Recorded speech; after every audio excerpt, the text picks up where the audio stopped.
Assalamualaikum warahmatullahi wabarakatuh. Good morning everybody. How are you today? Hope you are in your very best condition. Dan semoga semuanya diberi keberkahan serta diberi kebahagiaan untuk menjalani hari-harinya. Amin. Oke everybody, bertemu lagi bersama saya Mr. Sams. Tentunya di channel kebanggaan kita, The Daily English Course. Semoga channel ini semakin besar dan semakin bisa membantu kalian semua dalam belajar bahasa Inggris. Amin. Okay everybody, the previous materials we have discussed already about two tenses. The first tenses is simple present tense and the second tenses is present continuous tense. Now we are going to discuss about the third tenses. Okay everybody, tenses yang nomor 3 sesuai dengan urutan grammatical adalah present perfect tense. Apa present perfect tense itu? Sesuai dengan namanya, present adalah situasi saat ini, perfect yang artinya sempurna. Seperti apa penjelasan dari present perfect tense? Definisinya adalah present perfect tense adalah rumus kalimat yang digunakan untuk menyatakan suatu kejadian yang telah terjadi dan efeknya masih berdampak sampai sekarang. Artinya, rumus kalimat ini digunakan untuk menyatakan aktivitas yang telah selesai dikerjakan dan masih berdampak di masa sekarang. Contohnya, saya telah makan. Mungkin kita masih merasakan kenyang, itu adalah suatu dampaknya. Atau contoh yang lain, gedung MPR itu sudah dibangun atau gedung MPR itu telah dibangun sejak tahun 1945. Contohnya seperti itu. Jadi, ketika ada aktivitas yang telah selesai dikerjakan, artinya aktivitas itu sempurna dan masih berdampak di saat sekarang, maka kita bisa menggunakan rumus perfect tense. Oke, bisa dipahami ya? Selanjutnya, kapan kita bisa menggunakan present perfect tense di kegiatan kita sehari-hari? Now let's check the video. The use of present perfect tense. Yang pertama, kita bisa menggunakan present perfect tense to show experience. Contoh kalimatnya, I think I have seen the movie before. Jadi, ketika kalian punya pengalaman, kalian bisa menjelaskannya menggunakan present perfect tense. Yang kedua, show a change. Contoh dalam kalimat, your English have really improved since you studied at America. Yang ketiga, show an achievement. My sister has learned how to read. Dan yang terakhir, to show unfinished events. I'm so worried my father has still not arrived from office. Jadi ini adalah beberapa contoh cara menggunakan present perfect tense di kegiatan kita sehari-hari. Selanjutnya kita akan membahas time signal atau keterangan waktu. Sebelum saya membahas tentang time signal dari present perfect tense, perlu dipahami bahwa present perfect tense tidak mempunyai time signal yang spesifik. Kenapa? Karena biasanya yang spesifik mereka akan menggunakan tenses simple past. Apa simple past tense itu akan kita pelajari di tenses yang akan datang. Jadi time signal ini sifatnya tidak spesifik. Tidak tahu kapan tepatnya aktivitas itu terjadi. Jadi mereka menggunakan ever, never, already, since, just, at last, yet, before, finally, and etc. Jadi ini adalah beberapa time signal sebagai ciri khas kalau ini adalah present perfect tense. Okay everybody, now let's continue to the next discussion. Hari ini kita akan membahas 3 pembahasan. Yang pertama ada verbal sentence atau verbal formula, kemudian ada nominal, yang terakhir adalah question word in present perfect tense. Oke, yang pertama kita akan memahami rumus cara membuat kalimat verbal. Sebelumnya perlu diingat bahwasanya verbal adalah kalimat yang memiliki kata kerja aktif. Jadi rumusnya adalah, yang pertama kita akan membahas rumus positif. Rumusnya adalah subject plus have, has plus verb 3 plus object. Subjek adalah pelaku, have, has adalah auxiliary yang digunakan di present perfect tense. Verb 3 adalah kata kerja bentuk ketiga plus objek. Nah, cara penggunaan has, have sendiri adalah has digunakan untuk she, he, it nama orang tunggal, sedangkan have untuk subjek I, you, they, we. Dapat dipahami kan bahwasanya have, has ini auxiliary yang digunakan di present perfect tense. Jadi setelah have, has akan diikuti dengan verb 3. Apa itu verb 3? Verb 3 adalah kata kerja bentuk ketiga. Nah, kata kerja bentuk ketiga sendiri dibagi menjadi dua. Ada reguler, ada irregular. Ada yang dapat diatur dan ada yang tidak dapat diatur. Contohnya, kalau kata kerja itu dapat diatur, maka kita tinggal nambahi ed. Contoh, call menjadi called. Terus close menjadi closed. Terus open menjadi opened. Atau invite menjadi invited. Tapi kalau itu kata kerja tidak beraturan, maka susunannya akan berbeda. Contoh, kata go, verb 2-nya akan menjadi went dan verb 3-nya akan menjadi gone. Kata bring, verb 2-nya menjadi brought, verb 3-nya menjadi brought. Kata buy, verb 2-nya akan menjadi bought, verb 3-nya juga akan menjadi bought. Atau kita menggunakan eat, verb 2-nya menjadi ate, verb 3-nya menjadi eaten. Nah, itu adalah verb 3. Nah, sudah dipahami kan penjelasan dari have, has, dan verb 3. Sekarang mari kita aplikasikan di dalam sebuah kalimat. Contohnya, contoh yang pertama, you have already bought the sugar. You sendiri adalah subjek, karena subjeknya you maka auxiliary-nya harus memakai have. Already sebagai time signal, jadi kalian bisa memasang time signal sebelum kata kerja. Jadi kalian bisa menaruh time signal sebelum kata kerja. Bought sendiri adalah bentuk ketiga dari buy, artinya membeli. The sugar sebagai objek. Jadi you have already bought the sugar adalah kalimat dari present perfect tense. Atau contoh yang kedua, Aska has just changed his mind.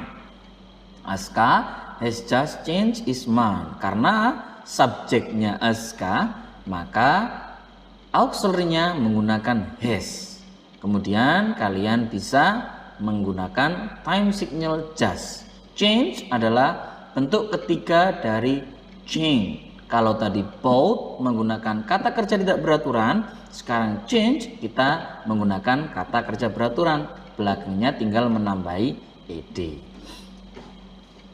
Selanjutnya kita akan membahas rumus negatif. Lawan kata dari positif adalah negatif. Kalau positif memiliki arti iya, negatif memiliki arti tidak. Sehingga di kalimat ini akan ada kata tidak di dalam. Sehingga di kalimat ini akan ada kata tidak. Seperti apa rumusnya? Nah, rumusnya adalah subject plus have atau has plus not plus verb 3 plus object.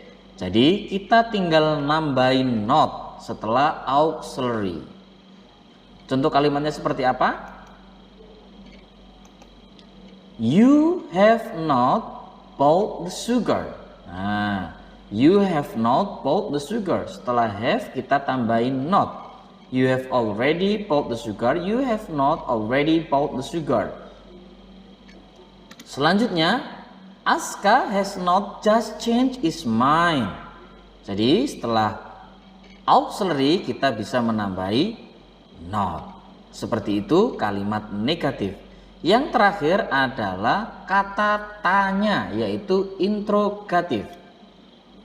Nah, jika kita ingin membuat kata tanya dengan jawaban yes atau no, atau kita sebut dengan rumus interrogatif, maka kita tinggal merubah auxiliary-nya, kita taruh sebelum subjek. Have atau has plus subjek plus verb 3 plus objek. Maka contoh kalimatnya akan menjadi, have you bought the sugar? Jawabannya bisa yes, I have bought the sugar, atau no, I have not bought the sugar. Atau contoh yang kedua, has Aska changed his mind? Kalian bisa menjawab yes, Aska has changed his mind, atau no, Aska has not changed his mind. Itu adalah penjelasan dari rumus verbal sentence. Ada positif, negatif, interrogatif. Jadi selanjutnya kita akan membahas rumus nominal. Nah, nominal sentence sendiri adalah kalimat yang tidak memiliki kata kerja aktif, namun mereka memiliki objek ana. Apa objek ana itu? Adjective, noun, and adverb.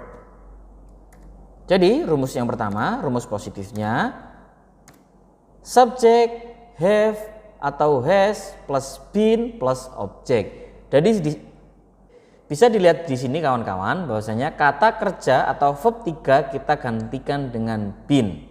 Oke, jadi mereka tidak punya kata kerja aktif, namun kita gantikan dengan kata been. Contoh dalam kalimat, my father has been sick. Atau the second example, they have been in Canada since 2019. Selanjutnya untuk rumus negatif sendiri, pasti ada kata-kata not di situ dan not terletak setelah auxiliary. Jadi rumusnya subject plus have atau has plus not plus been plus object. Contohnya, my father hasn't been sick, atau they haven't been in Canada since 2019. Nah, yang perlu dipahami juga, has plus not disingkat menjadi hasn't. Have plus not disingkat menjadi haven't. Jangan sampai salah tulis. Ketika kalian sudah menggunakan kata hasn't, maka kalian tidak perlu menambahkan kata not. Jika menambahkan kata not, maka akan menjadi salah. Hasn't not. This is wrong. Yang benar adalah hasn't atau has not. Begitu juga ketika kalian menggunakan haven't, kalian cukup menambahkan haven't, tidak perlu menambahkan not. Bisa menggunakan haven't atau have not. Oke? Selanjutnya kita akan membahas rumus interrogatif di nominal sentence. Seperti apa rumusnya? Nah, kita tinggal merubah posisi auxiliary sebelum subjek. Been plus object. Rumusnya, has my father been sick? Jawabannya bisa yes, my father has been sick, atau no, my father has not been sick. Atau contoh yang kedua, have they been in Canada since 2019? Bisa dijawab yes atau no. Itu tadi adalah dua rumus kalimat. Yang pertama kita menggunakan verbal, yang kedua kita menggunakan nominal sentence dari present perfect tense. Selanjutnya kita akan membahas question word. Tapi saya harap jangan bosan. Saya harap tetap fokus dan tetap menikmati. Jangan stres. Kalian bisa sambil makan, sambil ngemil. Jadi let's focus for a few minutes saja agar kalian benar-benar paham. Oke? Selanjutnya kita akan membahas rumus question word atau using question word in present perfect tense. Seperti penjelasan di video sebelumnya, bahwasanya ketika kita mau membuat question word dengan mudah, kita cukup mengingat rumus positif dari masing-masing tenses. Untuk present perfect sendiri, rumus positifnya adalah subject plus have atau has plus verb 3 plus object. Kita ambil contoh kalimat, we have bought new car. Setelah kita mendapatkan kalimatnya, kita tinggal menentukan mana subjeknya dan mana objeknya. We have bought new car, subjeknya adalah we dan objeknya adalah new car. Jadi langsung saja kita menuju bagaimana cara menggunakan question subject, object, and adverb. Yang pertama kita akan membahas question subject. Question subject adalah pertanyaan yang tidak memiliki subjek. Nah, contoh kalimatnya, we have bought new car. Kalau kita ingin membuat kata tanya atau pertanyaan menggunakan question subject, kita hanya perlu menghilangkan subjeknya. Karena question subject adalah pertanyaan yang menanyakan subjek. Karena di kalimat ini subjeknya adalah we, maka we kita hapus dan kita gantikan dengan question word, bisa menggunakan who, bisa menggunakan whose, bisa menggunakan which. Kali ini kita akan menggunakan question word whose. Whose friend has bought new car? Nah, ini adalah bentuk dari question subject. Sehingga kalau dijadikan rumus, maka akan menjadi question word plus have atau has plus verb 3 plus object. Selanjutnya, question object. Kalau tadi question subject tidak ada subjeknya, kebalikannya question object tidak ada objeknya. Sehingga bila kalimatnya we have bought new car, maka kita harus menghilangkan objeknya. Objek di kalimat ini adalah new car, maka new car kita hilangkan dan kita gantikan dengan question word who, whose, which. Maka akan menjadi which car have we bought. Bisa diperhatikan di situ, which car have we bought. Ada beberapa perubahan, terutama letak auxiliary have. Yang semula ketika di kalimat we have bought new car, letak have setelah we, akan tetapi ketika kita menggunakan question object, letak have sebelum we. Kenapa? Karena question word tidak bisa ketemu dengan subjek langsung, harus ditengahi dengan auxiliary, sehingga kalimatnya menjadi which car have we bought. Dan apabila dijadikan rumus, maka akan menjadi question word plus have has plus subject plus verb 3 plus question mark. Kemudian rumus yang terakhir adalah question adverb. Rumus yang paling mudah dalam membuat pertanyaan. Kenapa? Karena kita tinggal menambahi question word sebelum kalimat tersebut. Kalimatnya adalah we have bought new car. Kita bisa menggunakan question word why, how, where, atau when. Nah, jika ingin menggunakan question word tersebut, maka dalam kalimat akan menjadi why have we bought new car? Dan rumusnya adalah question word plus have atau has plus subject plus verb 3 plus object. Itu tadi penjelasan dari question word. Hal yang perlu digarisbawahi adalah question word tidak boleh ketemu dengan subjek.